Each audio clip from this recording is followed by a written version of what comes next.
Hello Exiles, welcome back to the channel. Today we're diving deep into one of the most challenging parts of Path of the Exile 2, the Third Ascendancy Trial. This trial is really hard and is the first trial that you can do after you get to cruel difficulty. If you're struggling to complete this trial or you just want to optimize your run, you're in the right place. I'll cover everything you need to know, from mechanics and relics to the best strategies to secure those two crucial ascendancy points. So let's get started. First things first, let's break down the mechanics. The Third Ascendancy Trial is no joke. It features deadly traps, powerful enemies, and boss encounters that will test both your skill and preparation. The layout consists of multiple interconnected rooms, each filled with traps and hostile creatures that force you to stay on your toes. One key thing to note is the Djinn Barya, so this is the little item that allows you to unlock the Trial of Ascendancy. In order for your Third Ascendancy Trial to count, the Djinn Barya must be at least level 60 or higher. And there's a little trick here.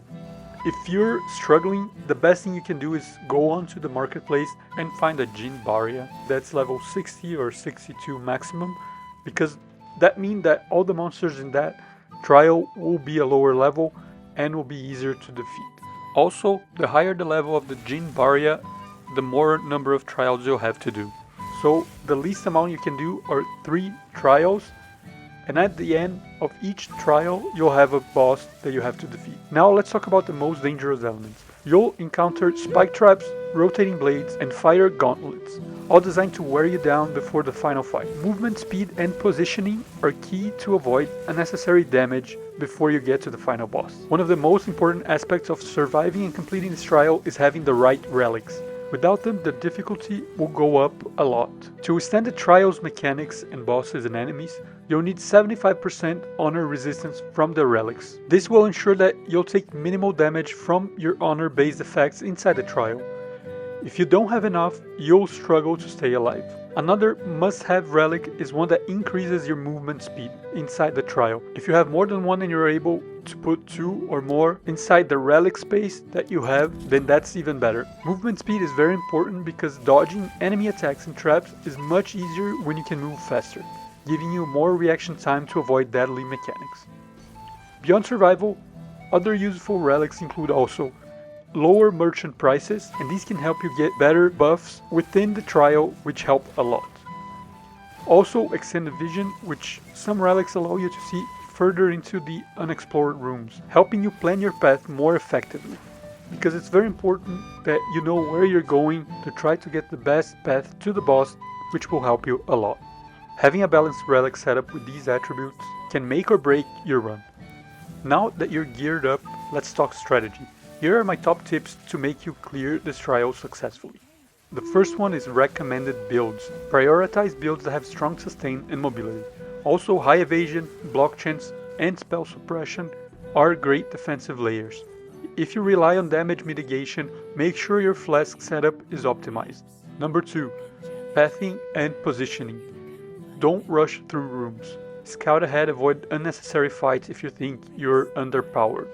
And also plan your movement. Use the extended vision relics if available to get an idea of upcoming threats. You can choose the room that you want to go to, like the glass hour setup, or other rooms that you prefer to deal with, depending on what your build is best at.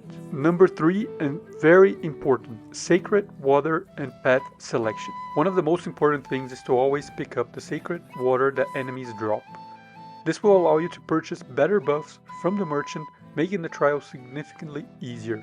Additionally, the path you take is crucial. Try to avoid paths that will give you afflictions and instead prioritize routes that lead you to merchants and sacred water fountains. Planning your movement efficiently can make the difference between success and failure. And lastly, merchant purchases. When you visit the merchant, you'll have access to several powerful buffs. The best purchases you can make are the following ones. Reduce cost of merchant products, which allow you to get more value out of each visit and allow you to purchase even more buffs. Gain more sacred water. There are buffs that will allow you to increase how much sacred water you gain from enemies and or water fountains.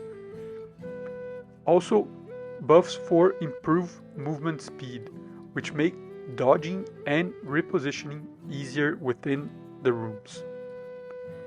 The next one is enhance non-unique relics by 30%. This means that the relics that you chose before you started the trial will be enhanced by 30%. So if you had movement speed, that will be improved, and also your honor resistance and maximum honor if you have all that. Another one is that the next purchase will be free, so that allows you to purchase this buff and make another purchase for free within that merchant. And the most important of all, that if you time it correctly and you're lucky, you can get at the second to last room before fighting the final boss or any of the bosses in the trials. And it is immunity to all damage in the next room, which makes you invincible to any boss. I actually, when I did the Third Ascendancy Trial for the first time, I got a merchant right before the final boss, and it had this buff, which allowed me to purchase it, and I could take my time defeating the boss, and I wasn't taking any damage. So it was a free ascendancy pretty much at the very end. So that is also why it's important to have a relic that allows you to see multiple rooms ahead of you. One, because you can plan your path better to maybe land at a merchant right before a boss, or you might pick up an affliction during the trial run that will take away how many rooms in advance you see.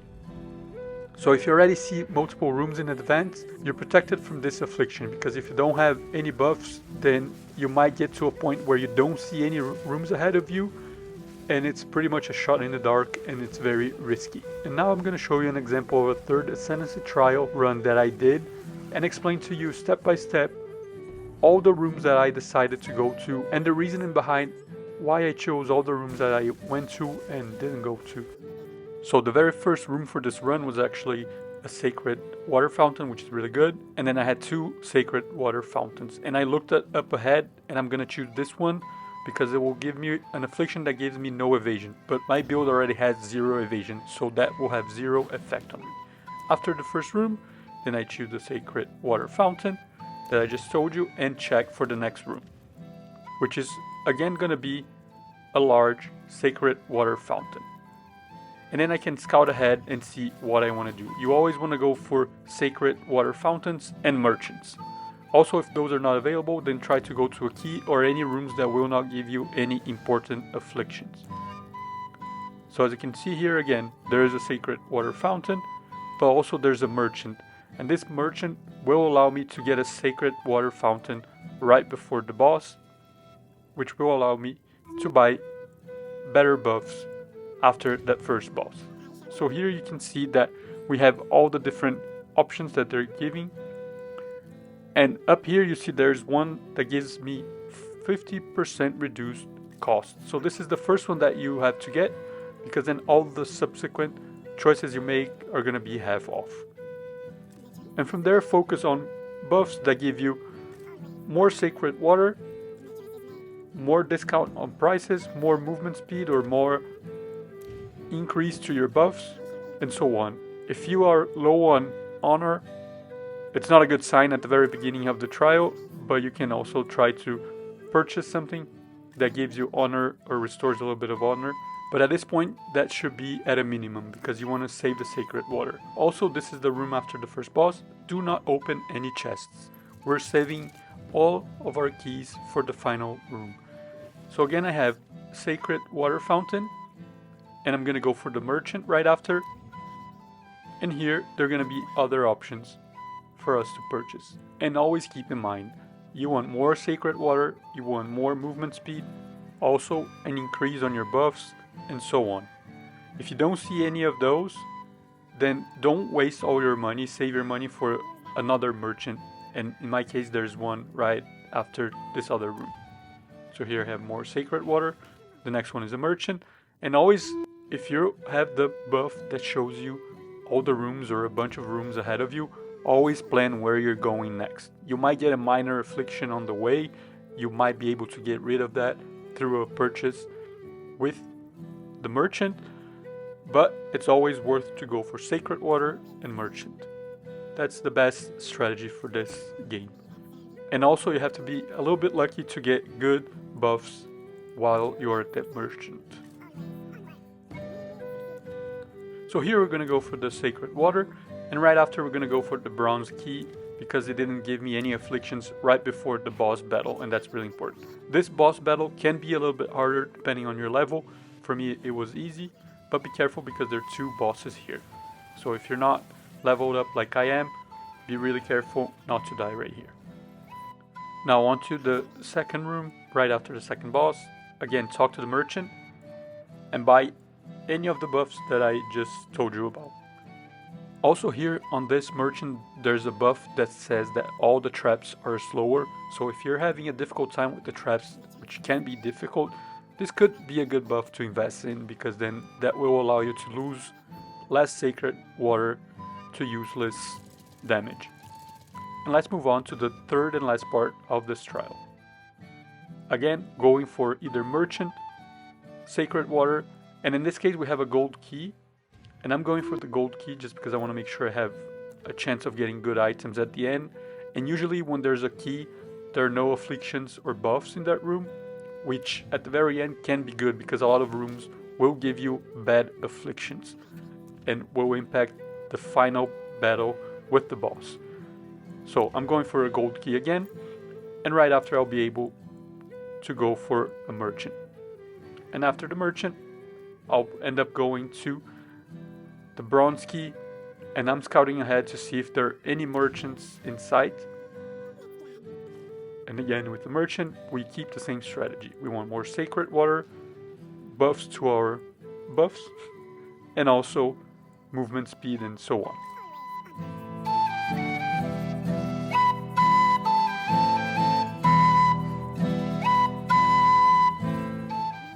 So you'll see here that I'm already able to see the rooms before the boss, and unfortunately I do not get any merchants right before the boss.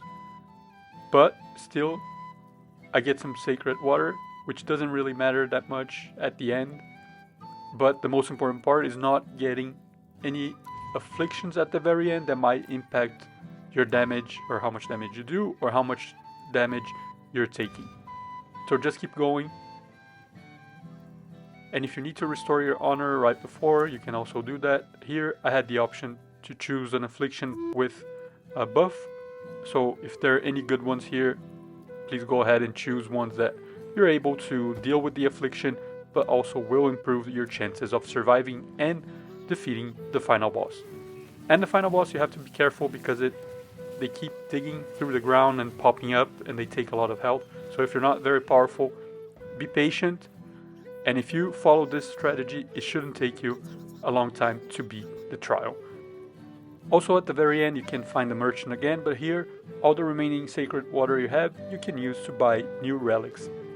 So if by any chance you find any relics that give you movement speed, a lot of honor resistance, a lot of maximum honor, or additional rooms that you can see ahead, those are good relics to buy that you can either sell at the trade market or keep it to yourself. And then you can go ahead and open the chest, and hopefully you'll get a good item.